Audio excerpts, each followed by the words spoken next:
I mean, like the Travis Walton, where he had the Nordics that seemed to be in charge of the Greys? Yeah, along those lines there. Or People of Earth, where, Yeah. Jeff is stuck in a spaceship with Frank. Yeah. What?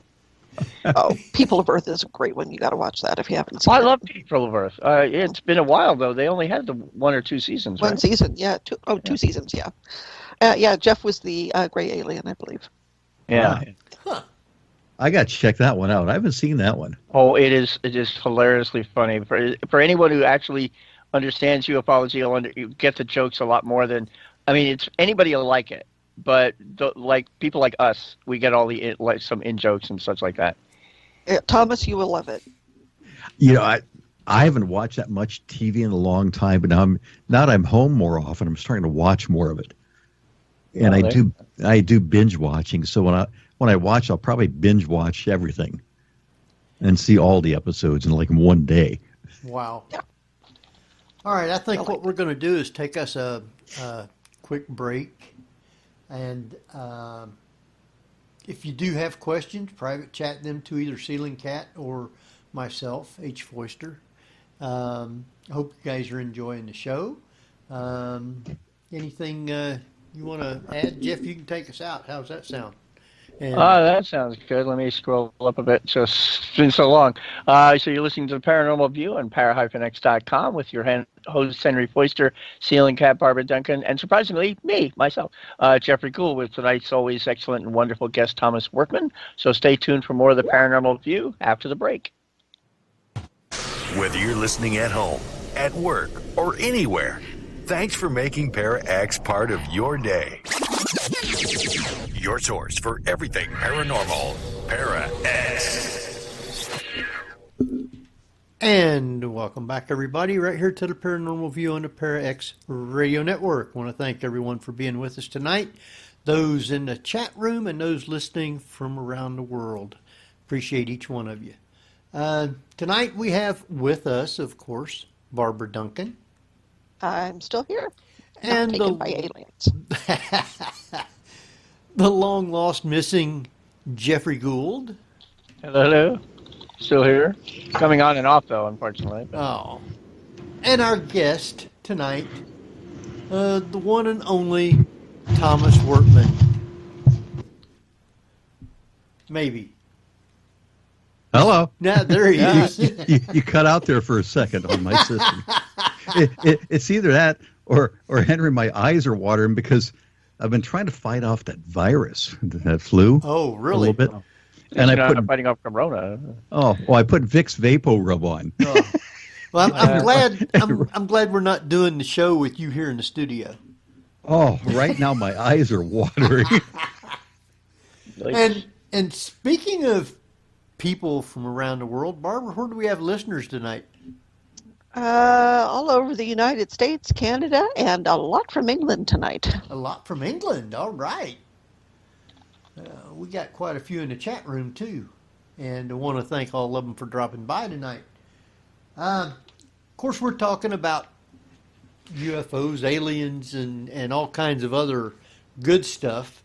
And Thomas, since you are the state director of MUFON for Ohio, have you ever received or got classified info from the government that you cannot talk about that deals with aliens or UFOs? Doesn't that sort of make it tough to talk about if he's told not to talk about it?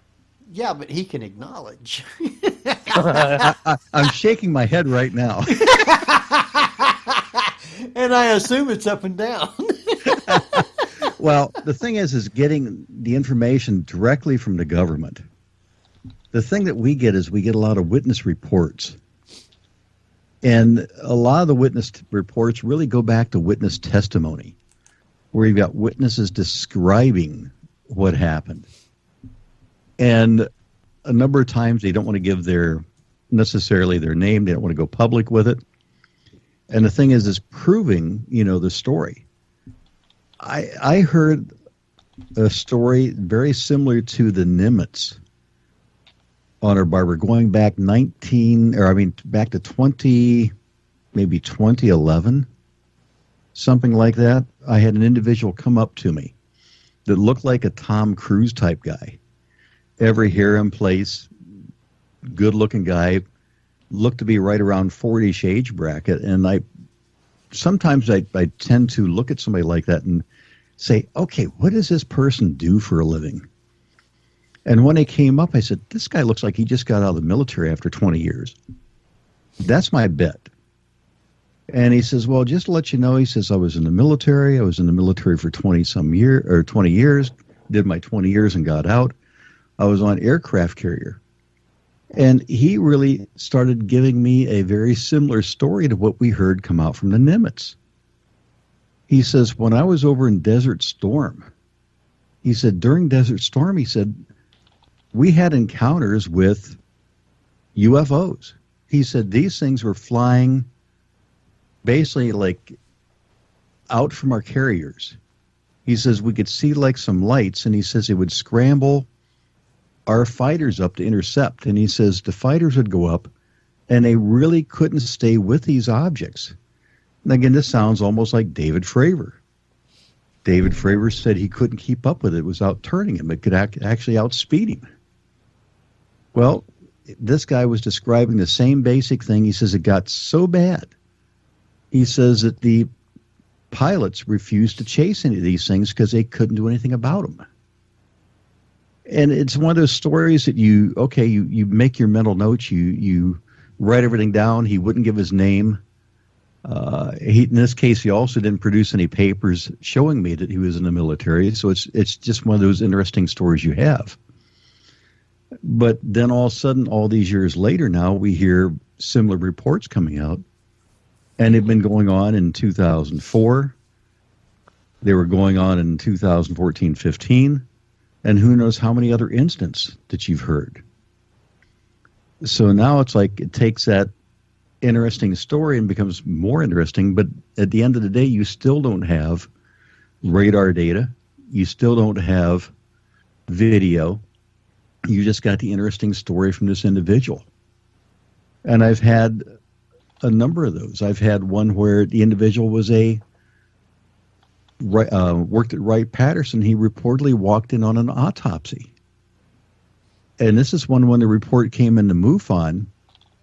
I don't know who misinterpreted, but they got the impression that they had a live alien at Wright-Patterson that the individual saw. And instead, he'd walked in reportedly on an autopsy. And this was a story that when MUFON heard the initial story from the witness, and then they called me to go out and talk to the witness, they were concerned that I was going to be trailed. That somebody had also picked up on the story, and that maybe that, I better watch my back. So when I went out to do the interview, I met the witness in a restaurant, and he described basically a room down at Wright-Patterson that he called the morgue. And he says you could see all these vaults, like in a morgue, that you could pull these vaults out. And he says what was unusual is one of the vaults had this lock that didn't appear like it was part of it was designed to go there. It was almost like it had been haphazardly welded onto the vault to keep it shut. And he says he had to go in to get medical supplies, and he did produce paperwork showing that he was in that particular field. He wasn't a doctor, but he was basically like a medical assistant. He was at the base at that time. He produced documentation along those lines. And he said that he went to get supplies out of an area at Wright-Patterson he called the morgue. And as he walked in, he thought first thing he saw was unusual is the vault was open that day. And he says it was never opened any other time he'd been in there. The lock was off. The vault was open. And he looked over to an autopsy room, and he saw an alien laying on a table with military personnel around it. And it appeared that they were doing an autopsy. And he says the body was absolutely not human. He says next thing you know, he says he's being screamed at by the military personnel, what appeared to be a colonel in charge. He got his stuff. He got out real quick, and then they questioned him later on as to his purpose, and he just said, "I'm just getting medical supplies." But they didn't threaten him along those lines. They just basically questioned him on why he was there, what his purpose was, and that was it. But he made up his mind if he ever walked in that room again and saw the vault open, he wasn't going in. You know, that was he didn't care what was going on inside there. They just forgot to CC him on the memo. Please don't come down here today. Yeah. Well, he's one that, again, you get these interesting stories, but again, now he's got some documentation that he did prove that he was there at the time. But again, you still don't have the body on the table. And I've gotten a number of those stories over the years. But the thing is coming directly from the military. The thing that, in this case, I've seen coming from the military is really going back to files like from Project Blue Book and stuff along those lines. But like Jeff was alluding to earlier, it goes back to saying it was Venus, it was unknown, not enough information. They weren't coming out and saying, no, this was an alien craft. What's come out in the last couple of years now is more movement along those lines saying that, hey, we're not saying they're alien, but we have no idea what these are flying in our skies. We've seen more movement along those lines. The challenge is just trying to get that information out. Do you think a lot of what seems to be more openness on their part to provide information is nothing more than the fact that technology has pretty much come to the point where everybody is videotaping with their phones, etc. So they really don't have any excuse. There's no, you're just imagining it, and there's no way you could capture it on camera. That's a big part of it, Barbara. You're right. That's a big part of it. I mean, you've got, in this case, so many cell phones out there. You've got so much internet access that, you know, it's much easier to get stuff out than it would have been back in the 1950s, 1960s. And think about this, too. I mean, even if you have something in the military, you could always have somebody take something like a thumb drive or a flash drive and pop it into a system and download some files real quick. And if they don't download everything, maybe they can download bits and pieces of stuff, and you get that information out.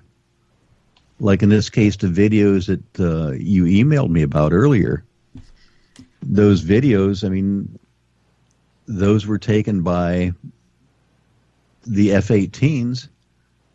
Those were basically, you know, hid for all these years. And the next thing you know, they gradually worked their way out to the public. And then you get other stories, other information. And now you've got the FOIAs, which people can request information. Doesn't mean they're going to get everything. But we've got so much more access now. Like just on flight, following flight paths. I can do so much stuff for my house. It's unbelievable on tracking flights and other information along those lines. There's just so much more technology out there. Well, even the cameras that they would have on the planes would be better now. Oh yeah, I mean, I was looking before the show as we were waiting to go on the air, and you picture like photographs over time, and you take like the same object and you photograph it, let's say back in the early 1900s, 1920s, 1930s. And back then, everything was like film, and you did have some very high definition type film in a sense that you could get. But now you look at 4K video, and it's incredible how sharp it is. And they're coming out with 5K. Yeah, and you see so much more detail in these things. It's just mind blowing.